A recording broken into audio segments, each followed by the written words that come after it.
Thanksgiving, your wifey's favorite league, and welcome back to the Week 12 recap. Once again, no edits, going off script, don't have anything written down. We're just going off the vibes. But happy Thanksgiving to everybody. Hope everybody gets some time in with their loved ones, with family, eat some good food, and everybody please be safe. I know that, people can be crazy out in the streets during the holiday season. So first, to recap, let's go ahead and congratulate our $10 high score winner of the week. Oh, look at that. It's fucking Curtis because he fucking played me. Of course he would be the highest score because that's what happens. So 198 points that he dropped on my sorry, damn near out of the playoffs ass. So yeah, congratulations, Curtis, and your 50-point game out of fucking Saquon Barkley, and your 35-point game out of Patrick Mahomes, who hasn't dropped that all year, and your 3-touchdown game out of Josh Jacobs. That's all great for you, but I'm really, really happy for you. So with that, let's go ahead and start it off. So let's get into the matchups for Week 12. Again, spoiler, I faced the highest score of the week once again, so obviously I did not win. 198.21 to 145.95, despite an almost miracle in Washington with Jaden Daniels and Terry McLaurin pulling off that crazy last-second touchdown, and Gibbs putting up another great game. Didn't matter because look at these scores: 34.76, 50.2, 20.9, 29.6, like 13 from your fucking kicker. Like there's nothing. 19 from Hawkinson. There's nothing I can do. So congratulations, Curtis. You moved to 5-7. I dropped down to 4-8. Seeing my playoff chances literally slip through my fingers every single fucking week. So next matchup, we had Spread 'em and Goff taking on Henry Had a Little Lamb. David once again pulled it out. Terrible showing by Jared Goff, unfortunately. One of those games where the Lions just get all their points through the ground. Thank you, Jahmyr Gibbs and David Montgomery, but nothing for Goff, really. Devon Achane had a great game. A.J. Brown had a great game, but again, not enough to keep up with Lamar Jackson, Derrick Henry, and Cooper Kupp. Even Jonnu Smith, great pickup and play by David there, taking away some Devon Achane points because Jonnu Smith had the touchdown. Jacoby Myers doing great things as well. So yeah, David won that one, 148.28 to 121.86.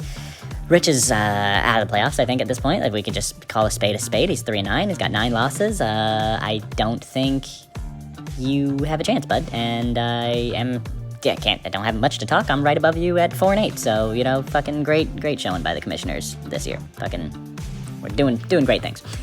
Next, we have Fourth Down Syndrome taking on Team Plemis.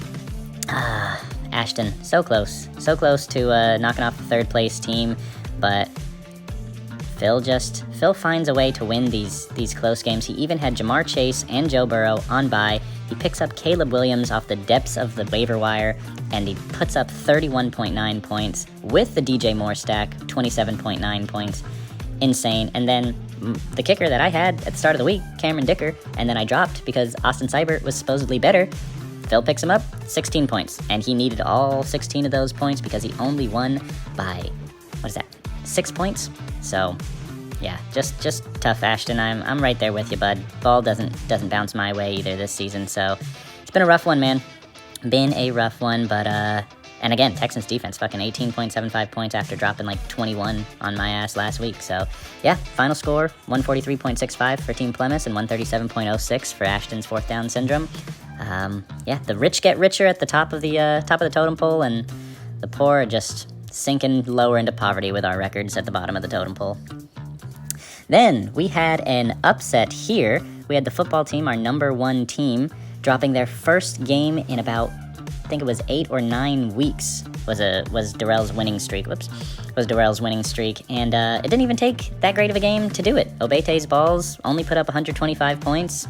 Not the most impressive week, but, I mean, when one of your best players, Justin Jefferson, can only muster 4.7 points, Joe Mixon, who's been on a tear, 9.5, even Hurts, lower than his projected score, it is tough to keep the momentum rolling, and that's the bitch about fantasy football is, once playoffs start, Darrell could be on top of the totem pole, but one bad game like this, and the whole season could go bad. So Nesdoba did have a nice Bo Nix fill in for Josh Allen, Ladd McConkey continued to do his thing, and then Keenan Allen with that Bears game. That was a huge game by all the players on that team. 23.6 points, and yeah, we were able to get, finally, somebody was able to slow the momentum of Darrell. Taylor was able to do it, 125.07 to 119.36. And then we had My TDs Are Real taking on Chiwiwis. This one, again, this was not personally what I needed, but congratulations, Chantel, for continuing to just be better than your record shows. Even though you're 6-6, I seriously think you have a super solid team. I'm playing you this week. I'm terrified because if I lose, playoffs are definitely out of the picture for me. But yeah, even with a down game by Kyler Murray, Brian Robinson got hurt, still with 21 points out of Puka Nacua, Jackson Smith and Jegaba, JSN out here continuing to improve in his second year. Trey McBride, 26 points. Bucky Irving, 27 points. Is just all her proximity kind of auxiliary players who are not her, superstars, just absolutely doing their thing. And then again, Abel. JT, what's going on with him, man? 3.5 points. I don't know. Is he washed? Is JT washed? Did he only have that one good year and we were all just hyping him up as the best running back in the league, and he's definitely not that guy, huh? He's not him. Well, Chantel takes it 143.8 to 125.48. Let's look at the standings, and we have a new team who has clinched the playoffs, bringing our total playoff teams who are guaranteed to be in to 4. Nesdoba, with that win over our first place team, was able to secure that spot. 2 spots left, boys and girls. 2 spots. The 5th seed and the 6th seed. I need I need to get in there, man. I do not want to miss playoffs. 3-game losing streak, though. 8-game losing streak for Abel. But let's round it up. We got Darrell's the football team at 10-2 in first place. David's Henry had a little lamb at 9-3 in second place. Those two might switch if the momentum keeps going. David's on a hot streak, and Darrell had that down game. Let's see if he can hold on to the first place spot. Then we've got Team Plemis at 9-3 in third place. Obete's Balls Taylor at 8-4 in fourth. Chantel's My TDs Are Real at 6-6 in fifth. Curtis's West Texas All-Stars at 6th at 5-7. My Bower Rangers at 4-8 in 7th. Ashton's Fourth Down Syndrome at 4-8 in 8th. Rich Spreadman Goff at 3-9 in 9th. And then Abel's Chiwiwis 2-10. Just as many losses as his ranking. So, let's go ahead and preview the matchups for Week 13. Oh, yep, Week 13, sorry. Rich takes on the first place team, so we got first place going up against 9th place. Yeah, Rich is playing for pride at this point. He's wanted to put some momentum together in that locker room to go into next season, hopefully on a high note, hopefully end the season out with some good fights, some good tape on film, or good film on tape, and yeah, I'm sorry, bud. Playoffs are no longer your goal for this year, bud. Darrell trying to keep hold of that first place record. I mean, there's not much I gotta say, dude. Just don't have the week that you had last week. Have the week that you had the previous 9 weeks, and you'll probably come out victorious. David's Henry had a little lamb. Takes on Curtis's West Texas All-Stars. David's on a heater, but Curtis just put up almost 200 points. But again, the opponent has to comes into play here. He was playing me, so everybody gets a little bit of a luck boost when that happens. So I'm sure he'll go down and score up a normal amount of points. And David, I really need you to make that happen. I need you to beat him. It's no more playing the unbiased commissioner. Like I need you to lose, Curtis, and I need David to win, because that helps me personally to get in the playoffs. There's no it's nothing. It's just business at this point. I'm just trying to field a winning program. Okay, and I can't do that if I'm underneath you in the rankings. So go David in that one. Never thought I'd say that, but go David. Then we've got Ashton's Fourth Down Syndrome taking on Abel's Chiwiwis. 8th versus 10th. Technically, Ashton's playoff hopes are not dead. He could definitely win out, and depending on tiebreakers and how other matchups kind of shake out, he could sneak into that 6th spot. He's kind of right there on the threshold with me.